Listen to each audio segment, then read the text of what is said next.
Ya, terima kasih. Kami jangan tepuk tangan untuk kritikus muda. Ya, kita harus deklarasi, kita proklamasikan saja kritikus. Oke, kegelisahan Jajang. Pelukis asik dengan medium dan teknik.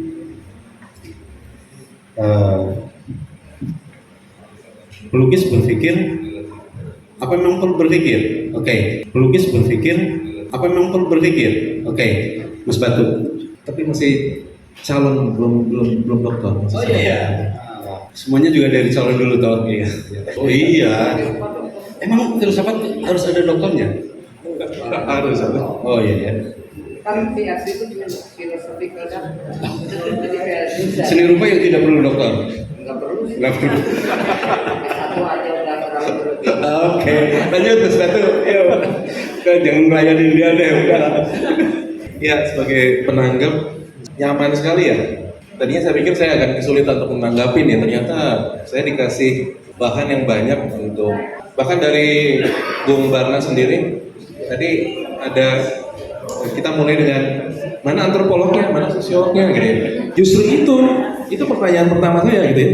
Saya akan tanyakan lagi, mana antropolog, mana sosiolog, bahkan mana saintis ya atau ilmuwan yang yang intens bahas tentang karya itu mana? Paling dekat ya kami ini dari filsafat, paling dekat itu pun yang bidang kajiannya filsafat seni.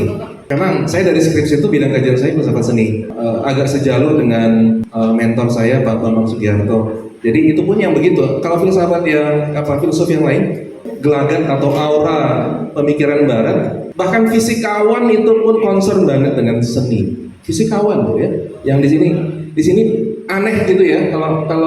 Kalau ada fisikawan yang tertarik dengan seni, di sini malah jadi dirasa aneh. Kalau di sana itu lumrah sekali dan itu justru menurut saya itu wajarnya begitu gitu ya.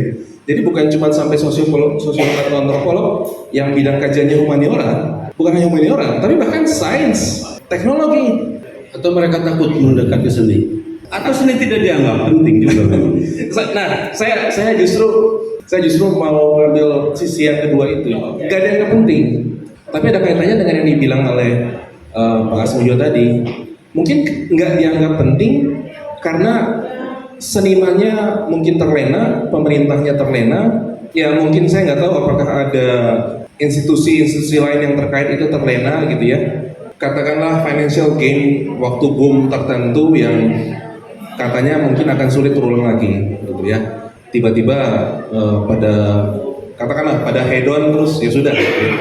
Dan berharap pasti boom terulang lagi kan gitu. Nggak tahu, tapi kalau menyalahkan pemerintah saya rasa berhak harus salahkan ya. Tapi ada sisi lain yang harus kita gugat juga. Kalau menurut saya adalah kita itu, saya tidak menganut fatalisme kultural ya. Jadi kalau ada fatalisme kultural ya kita sudah begini sih dari zaman Belanda dulu, apa boleh buat? Ya gitu-gitu aja. Saya nggak setuju juga karena saya kan nggak gitu ya.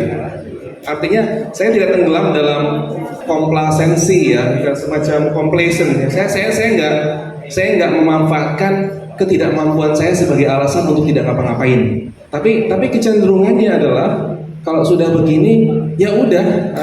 Contoh ya, salah satu kritik, bukan kritik sih sebenarnya, salah satu parameter atau tanda yang dibaca Belanda waktu mereka datang ke sini, oh orang sini tuh malas-males. Nah Belanda mengeksploitasi itu, memanfaatkan itu. Saya pernah membahas, maksudnya bukan males dalam tanda kutip begini. Kalau kita hidup di negara yang 4 musim, kita tahu persis bahwa ada 3 bulan di mana apapun nggak akan tumbuh. Kan kita tahu persis. Sehingga kita punya yang namanya planning, kita punya namanya struktur, kita punya namanya rencana. Karena pasti 3 bulan itu nggak akan tumbuh apapun. Sedangkan kita kan mau tanam sekarang, besok tumbuh.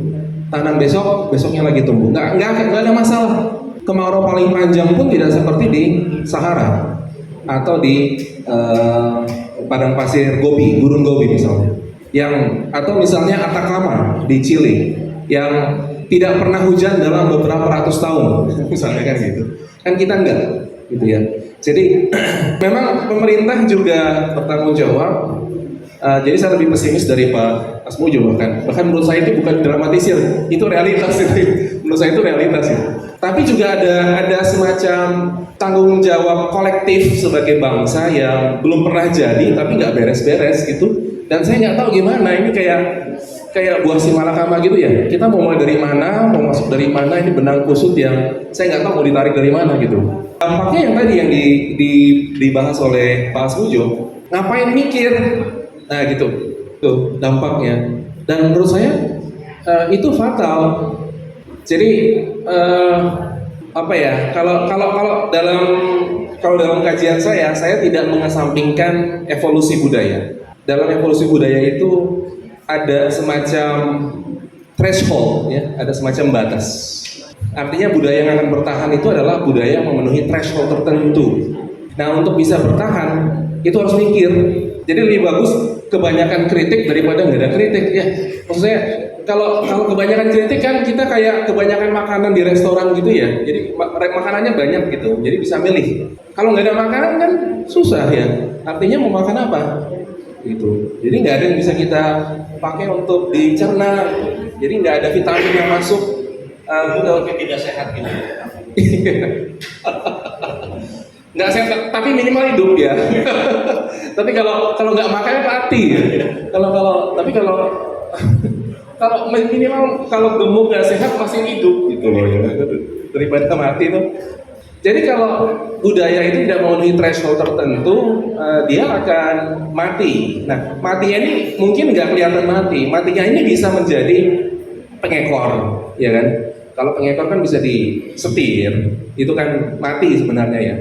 Apalagi tadi Kang Jajang ngasih catatan bahwa dari tahun 90-an, itu berarti sebelum saya mulai kajian apapun ya, itu sampai sekarang paling derivat paling kencengnya hanya di sospol. Itu pun mungkin karena dinamika politik reformasi dan beberapa kejadian-kejadian yang sangat tidak menguntungkan iklim demokrasi Indonesia.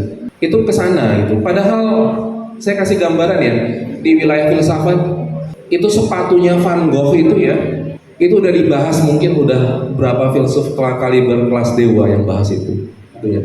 Tapi saya nggak tahu, saya nggak nemu karya mana yang saya anggap layak untuk bisa masuk ke dalam satu diskursus. Itu dari bidang saya sendiri. Jadi nggak ada satu wilayah, satu karya ikonik bahkan dari para dewa kita pun yang minimal dari bidang kami merasa itu layak untuk diangkat minimal. Saya nggak tahu dari disiplin lain. Tapi ya saya sebenarnya dulu beberapa kali mengambil studi ya. Salah satu studi yang saya pernah ambil sebelum saya akhirnya memutuskan untuk jadi filsuf itu adalah fisika gitu ya. Tapi jadi saya sehingga saya membaca teks juga teks fisika itu. Tapi berbagai fisikawan itu bahkan mengacu pada lukisan René Magritte atau lukisannya Escher untuk membahas gravitasi. Aneh kan? Yang dipakai itu lukisannya Escher sebagai ilustrasi bagaimana gravitasi itu bekerja. Tapi saya yakin fisikawan Indonesia itu mungkin kalau kita bicara lukisan sekarang itu nggak tahu mau ngambil lukisan siapa kalau mau bahas yang gitu-gituan gitu, misalnya fenomena alam gitu ya. Padahal menurut saya seni itu sumber inspirasi yang sangat kaya dan melimpah ya, terutama yang paling akrab kita lihat adalah seni lukis karena paling mudah kita jumpai juga. Artinya kita cukup jalan kaki aja sama seni patung ya. Kalau seni peristiwa kan kita harus datang ke tempatnya di tempat yang sama atau di tempat tertentu gitu ya. Jadi lebih ini artinya bahkan dari hal-hal yang banal yang mudah untuk dijumpai itu tetap tidak memberikan tawaran. Kalau misalnya ya nggak apa-apa sih.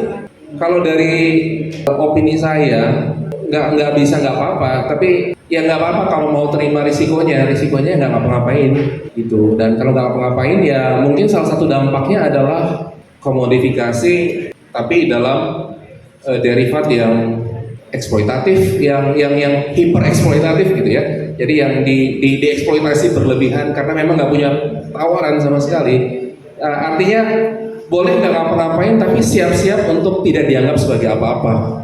Dan itu yang menurut saya itu tidak saya lihat di mungkin Pak Usbujo nggak terlalu setuju, tapi saya nggak lihat itu di seniman-seniman Cina misalnya. Itu mereka masih ada tawaran yang atau seniman Jepang gitu ya, seniman Korea kayak gitu ya.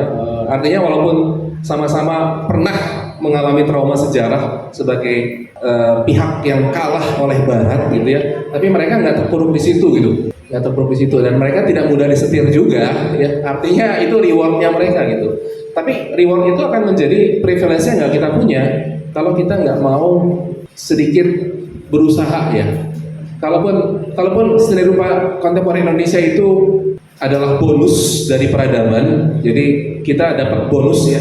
Begitu satu dunia ini menjadi bebas dari kolonialisme, kita dapat bonus dari kejadian historis ini ya, dimana kita berhak untuk tidak historis, dimana kita berhak untuk tidak diikat oleh benang-benang manapun yang dulu mengganggu pemilik bukan pemilik ya, mungkin mengganggu pemakai sebelumnya yang ketat ya di Barat itu ya. Kita agak relatif bebas gitu ya.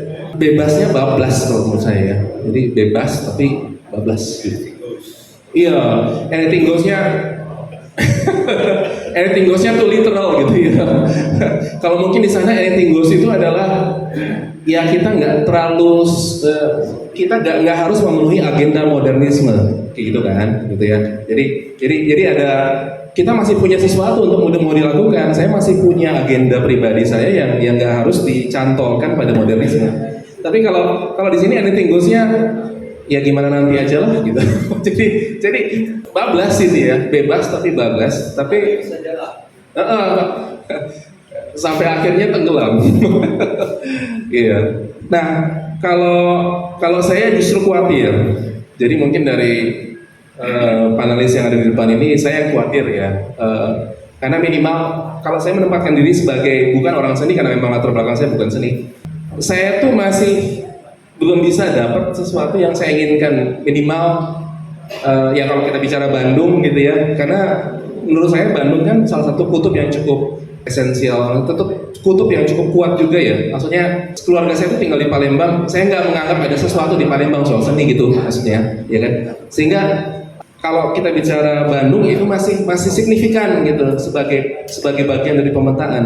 Tapi bahkan dalam simpul-simpul yang kuat ini di sini pun saya sendiri masih belum merasa bisa dikasih sesuatu yang bisa dibawa sebagai bola gitu ya untuk dimainkan dalam berbagai